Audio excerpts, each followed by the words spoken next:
નમસ્કાર મિત્રો, આપણી આ ચેનલ અશોક ડાભી એડવોકેટમાં આપનું સ્વાગત છે. અને દર વખતની જેમ આજે આપણે એક નવા વિષય ઉપર ચર્ચા કરવા માટે મળ્યા છીએ. અને જે ગણોત ધારાના વિડીયો આપણે આ ચેનલ ઉપર અપલોડ કરેલા છે એની અંદર કોમેન્ટ્સની અંદર ઘણા બધા વ્યક્તિઓનો પ્રશ્નો અને જે ફોન ઉપર પણ જે આપણે જવાબ આપીએ છીએ એમાં ઘણા બધા વ્યુઅર્સ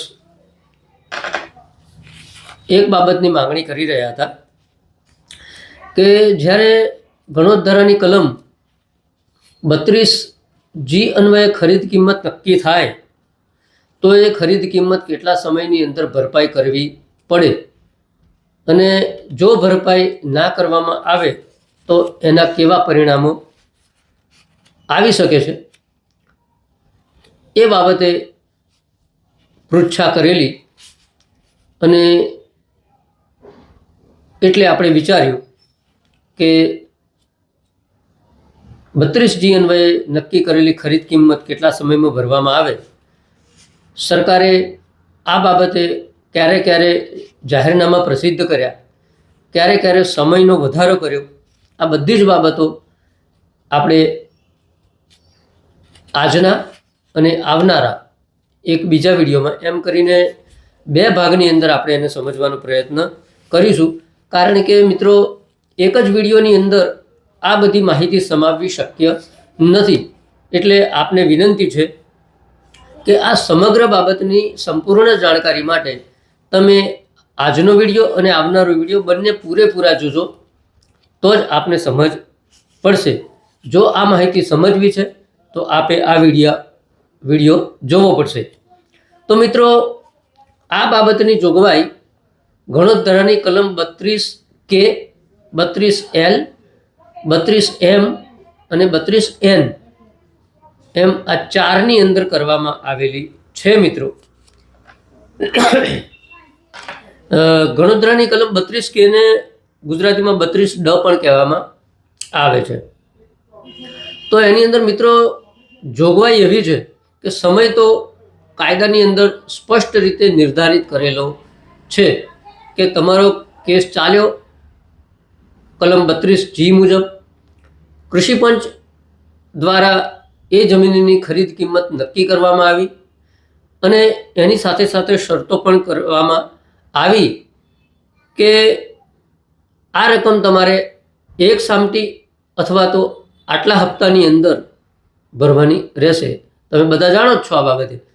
એટલે આવી પ્રકારની શરતો હોય છે. મિત્રો, તો એ રકમ ભરપાઈ કરવા માટેનો જે સમયગાળો છે મિત્રો, એની જોગવાઈ ગણોત ધારાની કલમ 32Kની અંદર આપવામાં આવેલી છે. મિત્રો, તો 32K એટલે કે 32Dની અંદર પ્રથમ તો કાયમી ગણોતિયા માટે ગણોતના 6 પટની ઠરેલ પૂરેપૂરી કિંમત, કાયમી ગણોતી હોય તો એને ગણોતના 6 પટની રકમ ભરવાનો હુકમ થતો હોય છે. એની પૂરેપૂરી કિંમત ટ્રિબ્યુનલ ઠરાવે તે તારીખથી 1 વર્ષમાં અદા કરવાની હોય છે. કાયમી ગણોતિયા માટે જે ગણોત નક્કી કરવામાં આવી હોય એના 6 પટની રકમ નક્કી કરતી હોય છે ટ્રિબ્યુનલ, અને એ એક સામટી 1 વર્ષની અંદર જમા કરાવવાની હોય છે. પરંતુ જો ટ્રિબ્યુનલને ખાતરી થાય કે આવો કાયમી ગણોતિયો આ રકમ એક સામટી 1 વર્ષમાં જમા કરાવવા માટે સક્ષમ ન હતો અને એ રકમ જમા ન કરવા બાબતે એની પાસે કાબુ બહારના કારણો હતા, દાખલા તરીકે રકમ જમા કરાવવાની હોય પણ ગંભીર બીમારી આવી ગઈ હોય વગેરે વગેરે, જે સંજોગો રકમ જમા નહીં કરવાના કારણોના જે સંજોગો એની કાબુ બહારના હોય, તો એવા પ્રસંગમાં ટ્રિબ્યુનલ એ સમય વધારી અને વધુમાં વધુ 1 વર્ષ જેટલો એ સમય વધારી આપતી હોય છે. આ મિત્રો, આ કાયમી ગણોતિયા બાબતે જોગવાઈ થઈ કે કાયમી ગણોતિયાને ગણોતની રકમના 6 પટની રકમ ટ્રિબ્યુનલ નક્કી કરે એટલે એક સામટી 1 વર્ષમાં જમા કરાવવાની છે. ઉપરાંત જો એ જમા ના કરાવી શકે તો રકમ જમા ના કરાવવાના કાબૂબારના કારણો હતા, એવા સંજોગો હતા એવું ટ્રિબ્યુનલને એ જણાવે અરજી કરીને. તો ટ્રિબ્યુનલ 1 વર્ષથી વધારે નહીં એટલા સમય એને એ રકમ જમા કરાવવા માટે વધારી આપે છે મિત્રો. બીજું, જો એ કાયમી ગણતરીઓ ન હોય તો કિંમતની પૂરેપૂરી રકમ ટ્રિબ્યુનલ પાસે તેવી તારીખથી 1 વર્ષમાં રકમ આપવી પડશે. કાયમી ગણતરી ન હોય, સામાન્ય ગણતરી હોય, સર્વેક્ષણ ગણતરી હોય, તો 1 રકમ ટ્રિબ્યુનલની અંદર જમા કરાવવાની છે એ હુકમથી 1 વર્ષની અંદર. અને અથવા તો ટ્રિબ્યુનલ નક્કી કરે તેવા 12થી વધારે ના હોય એવા હપ્તામાં.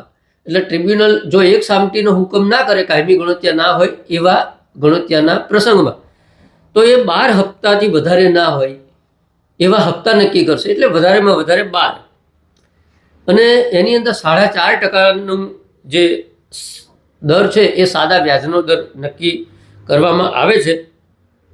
એટલે એ 12 હપ્તાની અંદર અથવા તો 1 સામટી એ પ્રમાણે હુકમ કરે, પણ 12 હપ્તાથી વધવી જોઈએ નહીં. એ પહેલાં 12 હપ્તા પૂરા થાય એ પહેલાં એ રકમ જમા કરાવવાની હોય છે. આગળના ક્રમમાં આપણે જોયું કે જેમ કાયમી ગણતરીની અંદર પણ ટ્રિબ્યુનલ એવા સંજોગો તો 1 વર્ષ વધારી આપે છે, તો આની અંદર પણ ટ્રિબ્યુનલને ખાતરી થાય કે આવો કોઈ ગણતરીઓ આ રકમ જમા કરાવવામાં મોડો પડ્યો છે અને એ મોડા પડવાના કારણે એની પાસે પૂરતા કારણો હતા કે જે એની કાબુ બહારના હતા, તો એ ટ્રિબ્યુનલ એને વધારેમાં વધારે 1 વર્ષ જેટલો સમય વધારી આપે એવી જોગવાઈ આ કલમની અંદર કરવામાં આવેલી છે. જો આ મુદત ગણોદ્ધારા સુધારા અધિનિયમ 1960ના આરંભ પહેલાં પૂરી થઈ હોય ત્યારે એવી શરૂઆતની તારીખથી 1 વર્ષથી વધુ નહીં તેટલી મુદત વધારી શકશે. હવે આ મુદતની અંદર પણ એક જાણવા જેવી બાબત એ છે મિત્રો કે આ મુદત જો ગણોદ્ધારા સુધારા અધિનિયમ 1960 એને આરંભ થયો એ પહેલાં પૂરી થઈ ગઈ હોય, 1 વર્ષની સમયગાળો, 1 વર્ષ ટ્રિબ્યુનલે વધારી આપેલો સમયગાળો, એ બધું જ જો એ 60 પહેલાં પૂરું થઈ ગયું હોય, એના આરંભ પહેલાં, એ સુધારા અધિનિયમ 60 પહેલાં, તો એવી શરૂઆતની તારીખથી 1 વર્ષથી વધુ નહીં તેટલી મુદત વધારી શકશે. ટ્રિબ્યુનલ ફરી પણ 1960ના સુધારાથી 1 વર્ષની સમય મર્યાદા બીજી વધારી આપતી હોય છે. એટલે કુલ 3 વર્ષ થયા. 1 વર્ષ તો એને જમા કરાવવાનો સમય, પછી અરજી કરે કે આવા કારણસર હું જમા કરાવી શક્યો નથી તો બીજું 1 વર્ષ પણ વધારી આપવાની ટ્રિબ્યુનલની સત્તા છે. ઉપરાંત જો આ બંને મુદત 1960ના સુધારા પહેલાં પૂરી થઈ ગઈ હોય તો સુધારા પછીની તારીખથી 1 વર્ષ બીજી એ પણ ટ્રિબ્યુનલ વધારી આપે છે મિત્રો. હવે એની અંદર એક બીજી મહત્વની બાબત છે મિત્રો. એ બાબત એ છે કે જે મુદત માટે કલમ 13 મુજબ ગણોત આપવાનું મુલતવી રાખી હોય અથવા માફ કરવામાં આવી હોય તો ગણોતીય રકમ 1 સામટી અથવા કોઈપણ હપ્તેથી અથવા કોઈપણ વ્યાજ આપવાને બંધાયેલો રહેશે નહીં. આની અંદર ગણોતિયાને આ રકમ આપવામાંથી મુક્તિ આપવામાં આવી છે, પણ ક્યારે? તો કલમ 13ની અંદર, ગણોતધારાની કલમ 13ની અંદર એને ગણોતની અંદરથી માફી આપવામાં આવેલી હોય કોઈ પણ કારણસર. એ કલમ 13 વિસ્તૃત છે, એને વાંચી લેવી. તો એ કલમ 13 મુજબ ગણોત આપવાનું એની અંદર એને મુલતવી રાખવાનો હુકમ થયો હોય અથવા તો એને માફ કરવામાં આવી હોય, એવા પ્રસંગની અંદર ગણોત્યાની જે ખરીદ કિંમત નક્કી કરવામાં આવી છે કે જે શરતો છે, તો એ ગણોત્યો રકમ 1 સામટી અથવા કોઈપણ હપ્તેથી અથવા કોઈપણ વ્યાજ આપવાને બંધાયેલો રહેશે નહીં. તો ગણોત્યાને જમીન ખરીદવા માટે આ પ્રકારની છૂટછાટ એ ગણોતધારાની કલમ 32K ની અંદર આપવામાં આવેલી છે મિત્રો. હવે મિત્રો આપને થતું હશે કે ગણોત્યાને આટલી બધી તકો કેમ આપવામાં આવતી હોય છે? તો એનું કારણ છે મિત્રો કે આ ગણોતધારાનો મૂળ ઉદ્દેશ જ એ હતો કે જે જમીનની અંદર ગણોતીય ખેતી કરી અને જમીન માલિકને એનું ગણોત આપતો હોય છે અને પોતાના પરિવારનું ગુજરાન ચલાવતો હોય છે, તો એ પરિવારને આર્થિક સંકળામણ ન થાય, એના પરિવારનું જીવન ધોરણ ઊંચું આવે અને એ ખેતી કરી અને પોતાનું જીવન ચલાવી શકીએ, એટલા ઉદ્દેશ્યથી સરકારે આ ગણોત અમલમાં લાવેલો હતો. અને કોઈ પણ પ્રકારે એ ગણોતિયા પાસેથી એ જમીન છીનવાઈ ના જાય એટલા માટે છેલ્લામાં છેલ્લા પ્રયત્નો સુધી આપણે આગળના વિડીયોની અંદર જોયું, કલમ 32P2C, કલમ 84C, તો જ્યારે પણ એ જમીન પરત કરવાની એની નિકાલ કરવાનો હોય છે કલેક્ટર દ્વારા, તો પ્રથમ હક પાછો ગણોતિયાને જ મળતો હોય છે.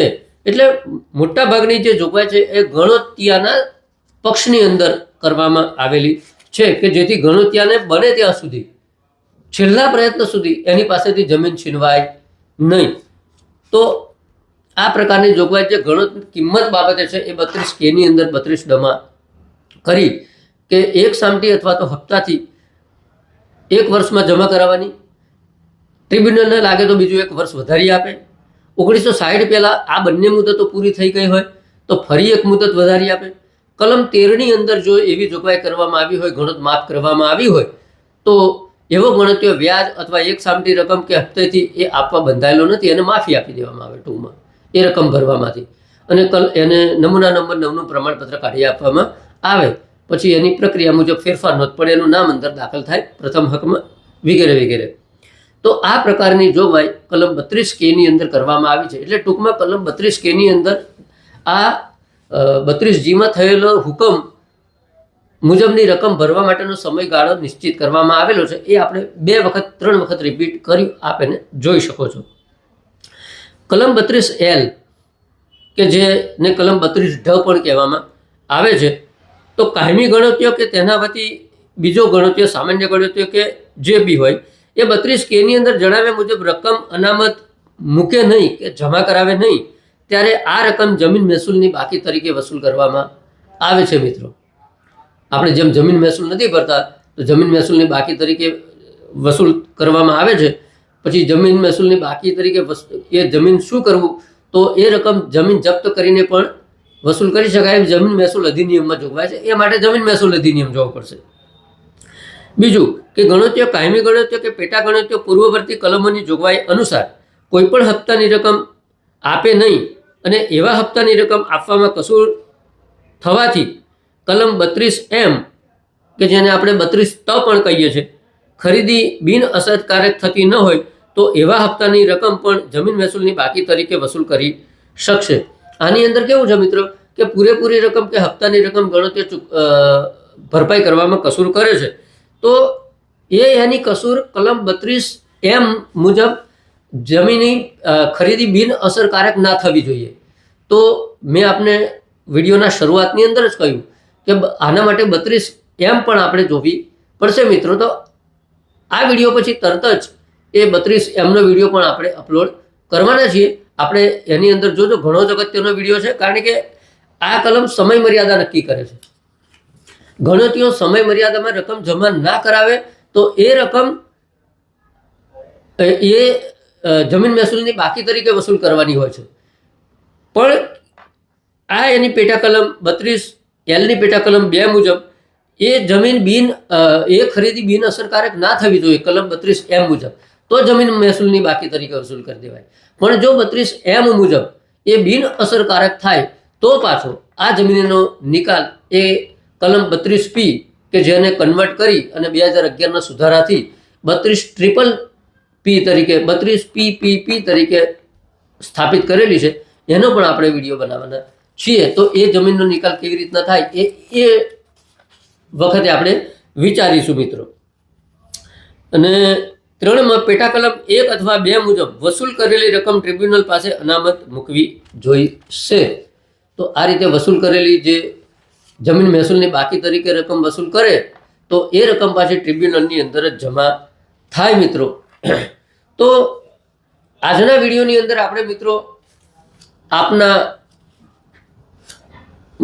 માગેલ માહિતી મુજબ ગણોત ધારાની કલમ 32K અને 32L ઉપર વિચાર્યું કે જેની અંદર ટૂંકની અંદર આપણે ઉપસંહાર્યનો જો જોઈએ તો 32Gમાં નક્કી કરેલ ખરીદ કિંમત એક સામટી અથવા તો 12 થી વધુ નહીં તેવા હપ્તામાં એ સામાન્ય ગણોત્યા માટે, પણ કાયમી ગણોત્યા માટે ગણોતના 6 પટની રકમ નક્કી કરેલી તો એક સામટી 1 વર્ષમાં જમા કરાવવાની છે. એ જમા ના કરાવે અને બતાવે કે હું જમા કરાવવા માટે સક્ષમ નહોતો, મારી પાસે આ કારણો હતા, તો ટ્રિબ્યુનલ 1 વર્ષ વધારી આપે છે. 1960ના સુધારા પહેલા આ મુદત પૂરી થઈ ગઈ હોય બંને, તો ફરી પાછું 1 વર્ષ વધારી આપવામાં આવે છે. કાયમી ગણોત્યો ના હોય તેવા પ્રસંગે સામાન્ય ગણોત કે વોટ એવર, તો એવા પ્રસંગમાં પણ 12 થી વધુ નહીં તેવા હપ્તામાં અથવા તો એક સામટી 1 વર્ષની અંદર જમા કરાવવાની. ગણોત્યો બતાવે કે આ રકમ જમા કરાવવામાં મારી પાસે આવા કારણો હતા કે જેથી હું જમા નથી કરાવી શક્યો, મારા કાબુ બહારના કારણો હતા, તો ટ્રિબ્યુનલ 1 વર્ષ વધારી આપશે. એ સમય, આ બંને સમય જો 1960ના સુધારા અધિનિયમની આરંભ પહેલાં પૂરો થઈ ગયો તો ફરી પાછું ટ્રિબ્યુનલ એને વધારી આપશે. કલમ 13 મુજબ જો એને માફી આપવામાં આવી હોય તો ગણોત્યો એ નક્કી કરેલી ખરીદની કિંમત રકમ જમા કરાવવા માટે બંધાયેલો નથી, ડાયરેક્ટ અને નમૂના નંબર 9નું પ્રમાણપત્ર મળશે. આ જોગવાઈ 32Kમાં છે. 32Lની અંદર આ રકમ જો ગણોત્યો જમા કરાવવામાં નિષ્ફળ જાય, એ તમામ સમય મર્યાદાની અંદર બધી જ સમય મર્યાદા પૂરી થઈ ગઈ, તો એ જમીન મહેસૂલની બાકી તરીકે વસૂલ કરવામાં આવશે. પણ એની અંદર એક શરત એ કે આવી જે ખરીદી છે એ કલમ 32M મુજબ બિન અસરકારક થતી હોવી જોઈએ નહીં. હવે 32M મુજબ બિન અસરકારક ક્યારે થાય એ આવનારા વિડીયોની અંદર આપણે જોઈશું. આજના વિડીયોની અંદર મિત્રો આટલું જ.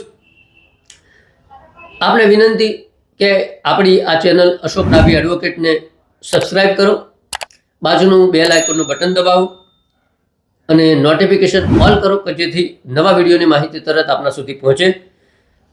આ વિડીયો ગમે હોય તો લાઈક કરો. આ વિડીયોની માહિતી સામાન્ય જનતા એનો લાભ ઉઠાવી શકે એટલા માટે વધુમાં વધુ શેર કરો. નવા વિડીયો સાથે આપણે ફરીથી મળીશું.